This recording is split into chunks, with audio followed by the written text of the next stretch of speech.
Toastmaster, fellow Toastmasters, and honored guests. I have given total, well, this will be the third icebreaker of total.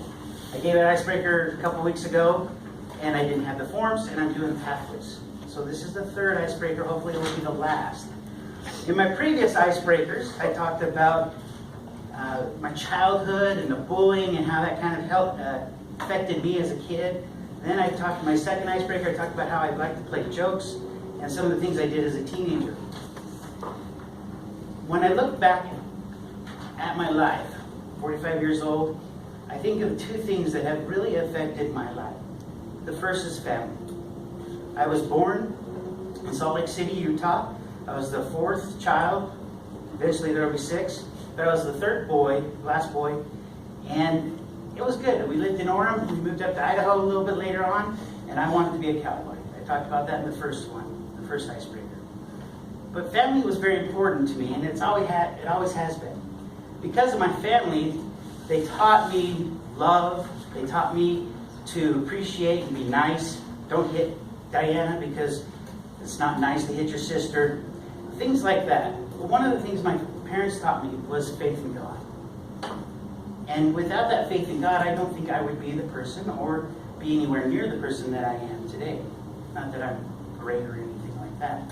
But I would be much worse off if I didn't have faith in God. And it's because the family is that. And because of those two choices in my life, that's how I kind of geared my life to be. Because of the faith in God, I went on a mission down to Argentina.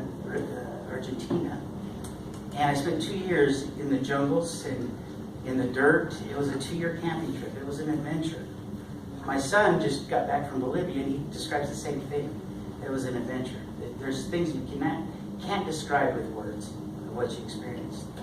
I remember hitchhiking on the freeway or the highway and not knowing if someone's going to take me out to the middle of the fields and kill me or not, because we got locked in the shell in the back of the truck.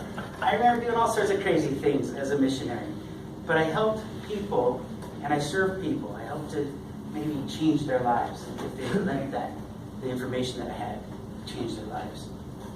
Getting back from Argentina, but before that, there was one young lady that I met. And as a missionary, you're not there for yourself. You're there to serve other people. And so there was an onda, is what they would say in Spanish, a vibe between the two, and I had to keep my distance. And after I got home, I started writing her. And my full intent was to go back to Argentina, be a hippie, and look this girl up. But I didn't have any money. So that's what I was doing. I was going to school and working, and I was dating here and there. But I really wanted to go back to Argentina. I dated a few girls, and I didn't really like it. It wasn't that good. And I decided that I wasn't going to date anymore. I was going to set my goal down to Argentina. And then I took a class up at the U, an art class, and I met a girl. I drew her hands. I always joke around, she was my nude model. I drew her naked hands. And I met her, and then I came back to my apartment. My roommate said, we need to go out on a quadruple date. That would be so much fun. And I thought to myself, well, all the girls that I took out, I don't want to take out again. But I did meet this girl tonight. Maybe she might be a possible candidate. So the next class, I wiggled my way to be close to her, and I invited her to go out. And she looked very young. And when I was flashback, when I was 19, I asked out a 14-year-old because she looked older. And so when she did the same similar types of behavior of this 14-year-old, I thought that she was a 16-year-old. I was like, oh crap, I asked out a 16-year-old. But she was 18. So lucky. Went back to the apartment, and my roommate said, oh, we're not doing that anymore.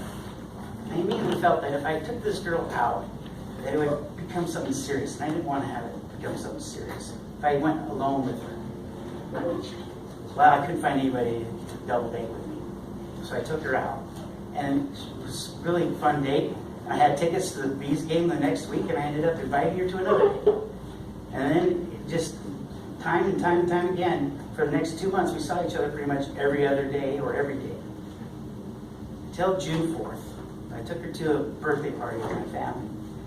And after that birthday party, I took her home in Salt Lake. And I was sitting in the car and we were listening to music, and I don't know if you, way back when in 1995, Bryan Adams' "Have You Ever Loved a Woman" song was very popular. And it's, oh, holy cow, 4 minutes already. And I was sitting there and she goes, I said, "Did you have fun?" She goes, "Yeah." And then she said something that sent me and made me hyperventilate. She said, "I wish this would last forever." And I started, what the heck? And I started hyperventilating and I couldn't talk. And I sat there, no, I'm not going to ask her to marry me here and now in the car. That's retarded. I'm not going to do it. I breathed really heavy. It was 10 minutes of silence. And I looked up, finally after I calmed down, I looked up into her eyes. And in the light of the dashboard, I asked her to marry me. And I didn't even know why. I didn't intend to ask her to marry me. And she sat there, with her mouth wide open, and she said, "Uh-huh, yeah." I was like, oh shoot. Well, to cut the story short, we got married a few months later, and we have 5 kids. My oldest is 21.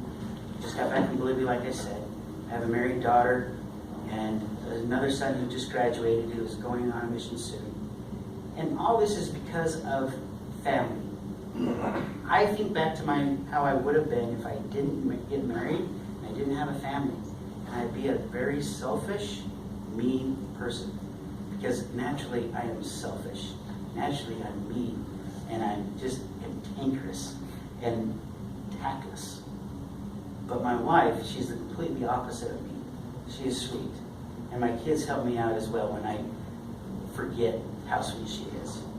And with that, I say thank you.